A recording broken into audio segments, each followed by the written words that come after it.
ஒரு நல்ல ஹோட்டலா பார்த்து சாப்பிட்டுட்டு அப்படியே நைட் ஷோக்கு சினிமாக்கு போயிட்டு வரலாம்னு இருக்கோம் மதனி.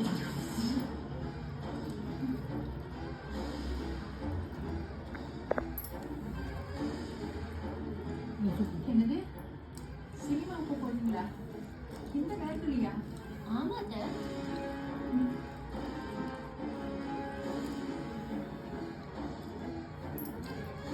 சரி, யார் உங்க கூட துணைக்கு வரா?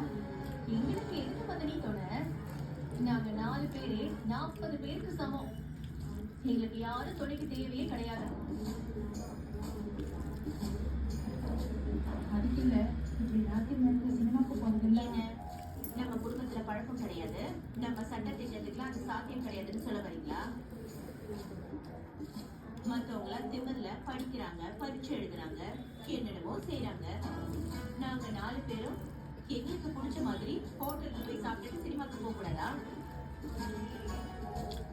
இனிமே நாங்க எங்க இஷ்டத்துக்கு தான் இருப்போம். ஈஸ்வரி, என்ன பேசுறேன்னு கொஞ்சம் யோசிச்சு பேசு. நான் நல்லா யோசிச்சுதாங்க பேசுறேன். இந்த வீட்ல